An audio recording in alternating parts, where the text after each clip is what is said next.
Oh, Star Trek. Khan? No. Yeah, Is it Khan? Yeah, it's Khan. It's awesome. It's kind of a joke because I play a Khan, and in the movie he goes, Khan! Khan! Well, thanks for joining me. We'd be willing to sit and chat about stuff that we would talk about this stuff anyway, I think. When camera's not on. I wanted to start by saying, if you had to steelman the amazingness of the symphony orchestra by using just a single piece of music as an example of its amazingness, what piece of music would you choose? Well, one of is it only? It's supposed to be only one. I just realized I probably have many. The first thing that comes to mind is Berlioz' Symphonie Fantastique. Oh. Of course, it's a huge step forward from Beethoven, just a few years before him, and he takes the orchestration advances that Beethoven made and adds to it. He takes Beethoven's idea of programmatic music, like from the Sixth Symphony, and gives us not just a story, but like a crazy story. It's an immensely powerful piece. That's the first thing that comes to my mind. It's maybe not the best example if I sat there for a long time and thought. I think the things you're saying, it is a really standout piece. I'm curious, is that from the standpoint of just Sam the musician, or is that from the standpoint as Sam the trombonist, or both, or? I guess mostly Sam the musician, but trombone-wise, it is a fun piece to play.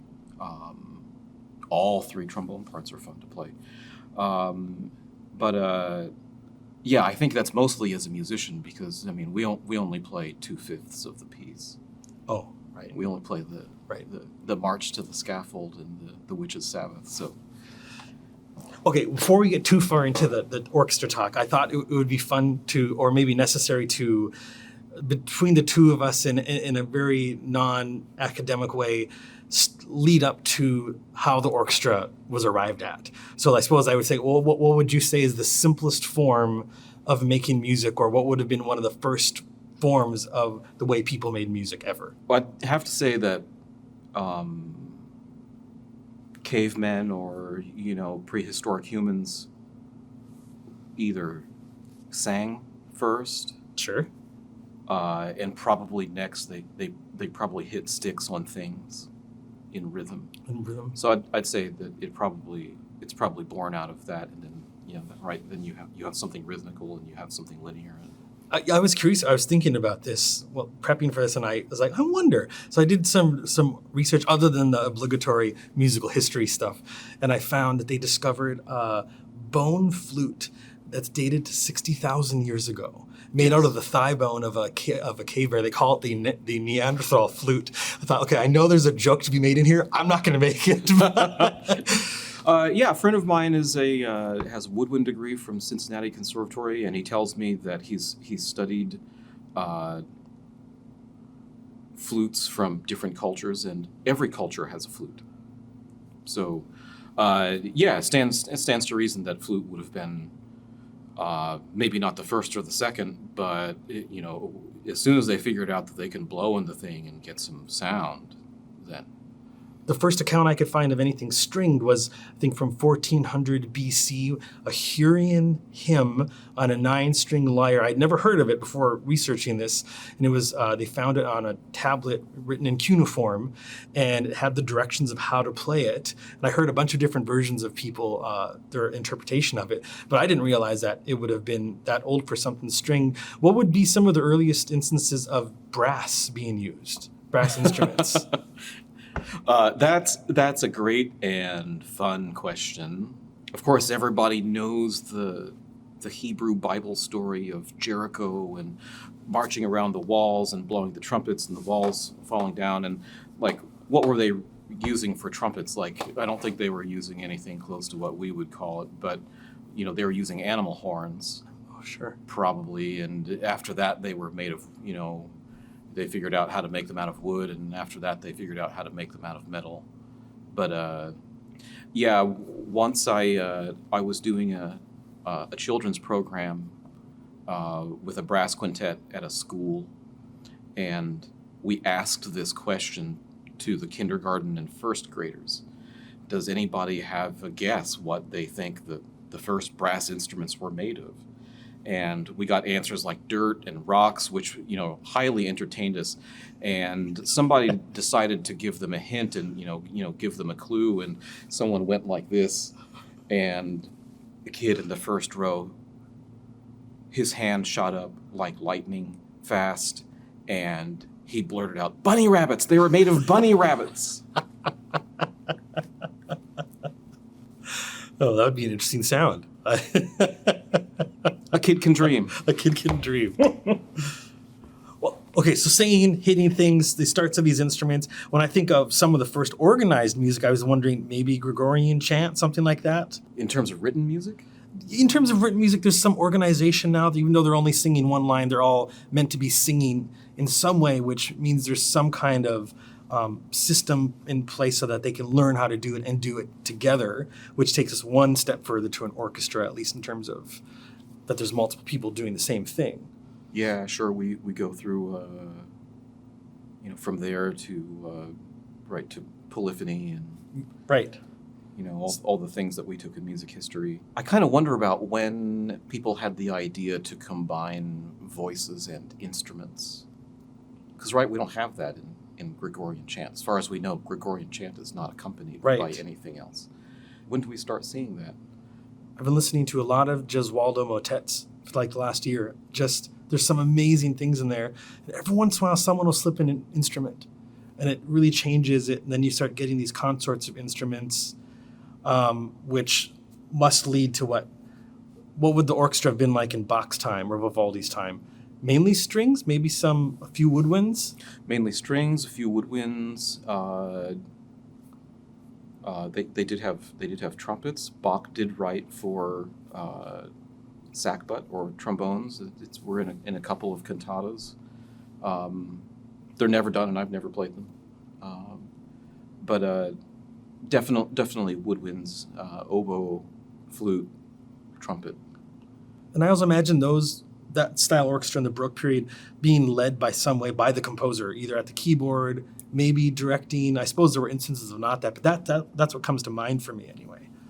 Yeah, I think that's my understanding, is that if there was a conductor, it was led from the keyboard, or if there's no keyboard, I guess by first violin. And then big leap romantic orchestra, which is where Berlioz kind of fits in. I would say, like you already touched on it, Beethoven going through Berlioz, or even Brahms all the way up to Mahler. We're in this 20th century orchestra. I know for strings, there's just a lot more of them. What's the wind and brass situation throughout the romantic style orchestra? We get to brass and winds get to a point where we're either woodwind sections are either 2 chairs or 3 chairs, and the later you get into the romantic period, the more often it's 3 chairs. The trombone has historically appeared in groups of 3. Our background from the time that the instrument was the sackbut, we only appeared with church choir. So there's kind of a Holy Trinity, symbol there, and a lot, with the 3-part harmony. And of course, when you hear it, you kind of realize why they thought so. And the trombone just lived there for a really long time. We were only in sacred music, and all the way through Haydn. All the way through Haydn. And then Mozart does something revolutionary and expands our role from sacred music to covering the general idea of the supernatural. So he uses us in his sacred music. The Mozart Requiem is the most famous, of course, and C minor Mass and Vespers, things like that. And then he expands our role when he puts us in the magic flute And we also play when the ghost of Don Giovanni appears. And I think that kind of let the cat out of the bag, and Beethoven must have taken notice and decided, okay, well, let's put them in an actual symphony. And so yeah, that would have been such an amazing concert where the Sixth Symphony and the Fifth Symphonies of Beethoven were premiered in that order. So out of the order that we think of them in, but that actually means that it was 2 trombones in the Sixth Symphony, and then 3 trombones in the Fifth Symphony. So I think that he was aware of what he was doing and was kind of planning things in succession for that performance. Yeah, I would have loved to have been with that. That'd have been amazing. The orchestra in that period, like early 1800s, really all the way up to Mahler, that's how I wonder if for the majority of people, when they think orchestra, they have that sound or that image in their mind. What takes us up to the start of the 20th century. I'm wondering, in your estimation, what does the orchestra do in terms of evolution or development from the early 20th century up basically until now? What does it do in that time? Over time, there become more and more percussion instruments, so that's probably the number one. That's probably the number one difference, is the number of things for percussionists to strike. Probably the other biggest evolution, it doesn't have to do with the actual types of instruments or numbers of instruments, but probably the quality and the craftsmanship of them. Certainly brass instruments have evolved in the last 100 years. I've seen things change just in my lifetime. And probably some of that has to do with trends in the United States, which that's where I live, so I'm just subject to that. But I do, have some awareness that European players have some different preferences, and that probably the overall quality of brass instruments, the size, the bore size of the pipes that they use to build them, and the size of mouthpieces and that sort of thing. I would have to guess that we make more sound than we did 100 years ago, playing the same parts by Strauss or Mahler or whomever.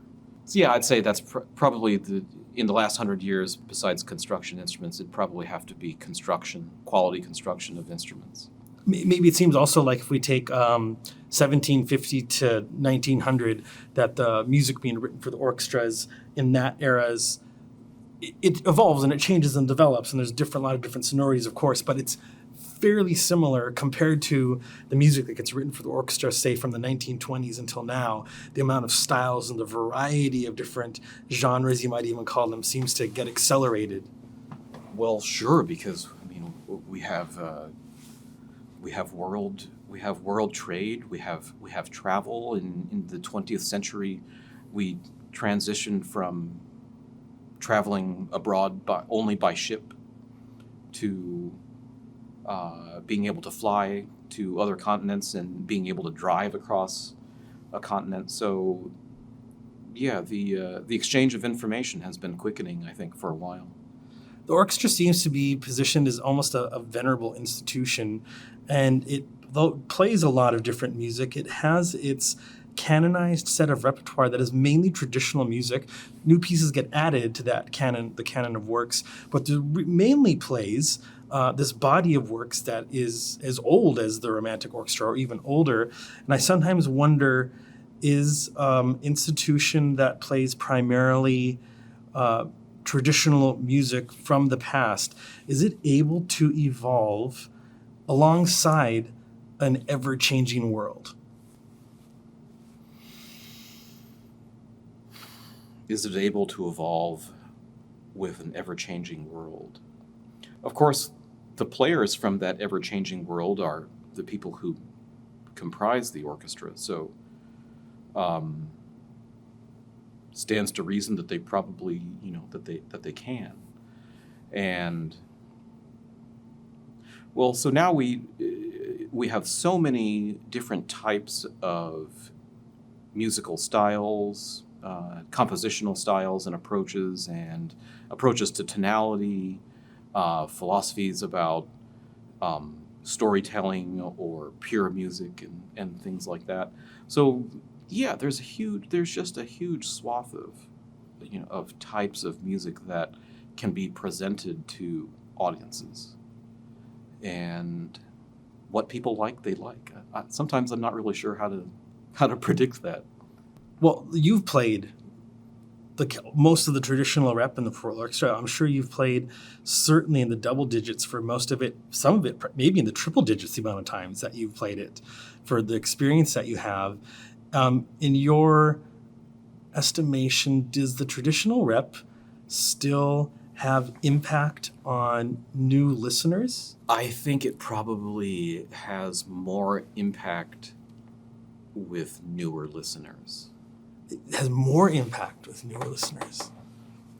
Well, do you remember the first time that you heard Beethoven 5? Oh, man. No, I don't think I do. It's been a while, right? It's been a while. Yeah. Don't get me wrong. I love Beethoven's Fifth Symphony. I think it's just, it's just one of the greatest things ever done. But if you've heard it many times, it just doesn't have the same power as it does as the first time. It's easy for us to forget that after we've played something many times, and right now we've already been around the block, and then there's this new kid who hasn't gone yet. So, I think that the warhorse repertoire, as we call it, I think it's still extraordinarily powerful. It still has extraordinary power for its listeners, for its audience.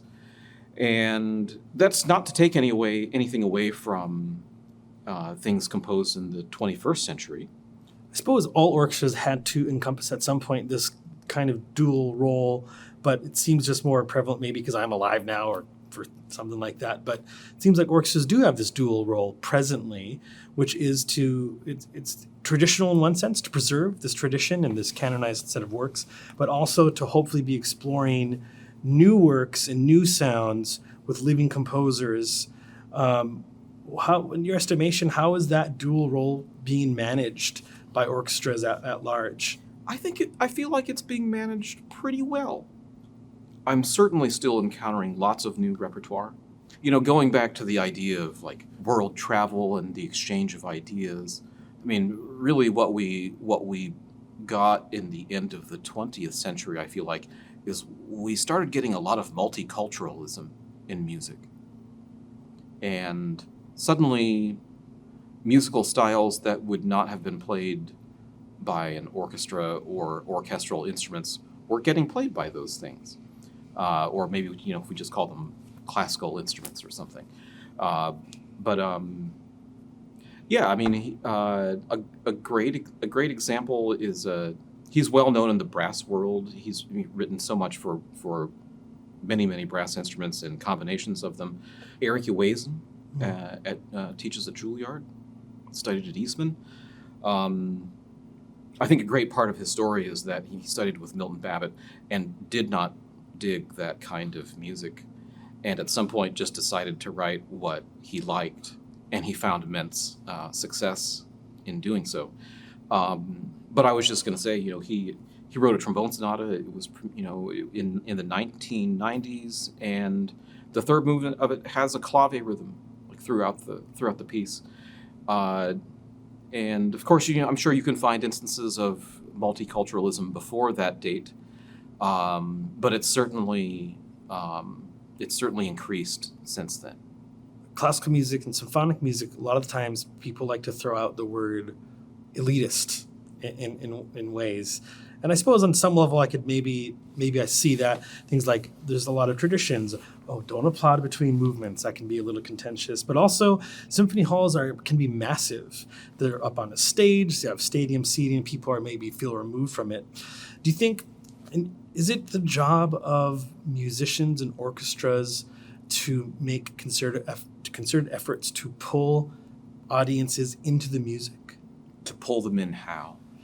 breaking that fourth wall, whether it be through the way they're communicated with literal talking in a way that is not, this piece was written in this year, but engaging in some kind of conversation that pulls them into some aspect of what they're about to hear. Or I suppose this is maybe why a lot of orchestras now have screens that get put up, and you can see things during. That's maybe one way of attempting that. But I guess where I'm going with it is when I'm wondering if is it the job of the orchestras to pull people in? Is it the job of the listener to have some effort made to be able to pull themselves from the music? Is it a shared responsibility? I think the answer to both of those is yes. From the performer's side, I mean, there are so many things to consider. There's knowing about the music so that you can explain it. Having something to say about why it's interesting. Something that's recently changed in the orchestra that I work in is that we've finally modernized our dress code. We are no longer showing up as butlers. I think this is great. Yeah. I mean, speaking of elitism, showing up in a white tie and tails.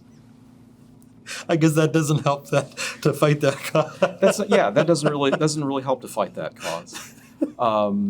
So we've of course we still try to look nice, but yeah, we've sort of definitely moderated from that. So not just my orchestra, lots of orchestras are doing that. So yeah, how we present ourselves, what we are able to, what we can know and say about the music to them.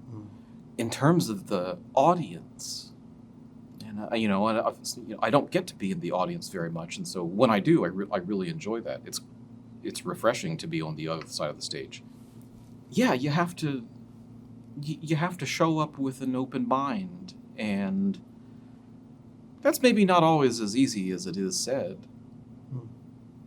You might have expectation.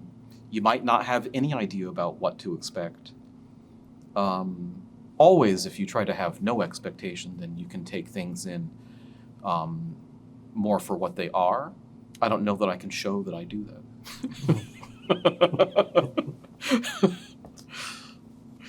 Well, I've had the privilege of getting to hear you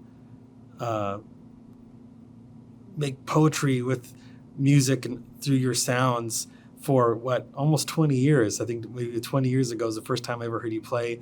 I heard you play some Brahms. I believe you transcribed or someone else did. Oh, somebody else did. For trombone. Oh my gosh, I know what you're thinking of. Yeah. And it was I still think of that specific sound.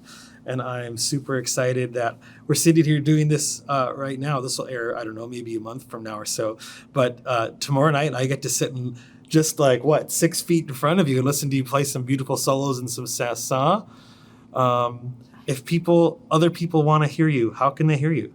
I live in Knoxville, Tennessee. I perform with the Knoxville Symphony. They can hear me at the Tennessee Theater or at the Bijou Theater, or they can hear the Knoxville Symphony Brass Quintet. And in the summer, I'm two places. I'm in Columbia, Missouri, with the Missouri Symphony, and my oldest, longest-standing job that I've had since I was 20 years old is right here in Lakeside. So if they're lucky enough to be Lakesiders, they can hear me with the Lakeside Symphony. And I'm not really serious about it, but I do have a few videos that I made for YouTube, mostly during the pandemic, just to, as I was passing time, and, all musicians were making multi-track things, because what else could we do? So I have some things up there like that. But wonderful. Well, thank you so much for sitting and chatting with me and letting me throw on some cameras to capture a conversation that I know we would have had. Maybe a few more expletives. I can't think of the word now. Expletives. Expletives. Thank you. It's been a long day.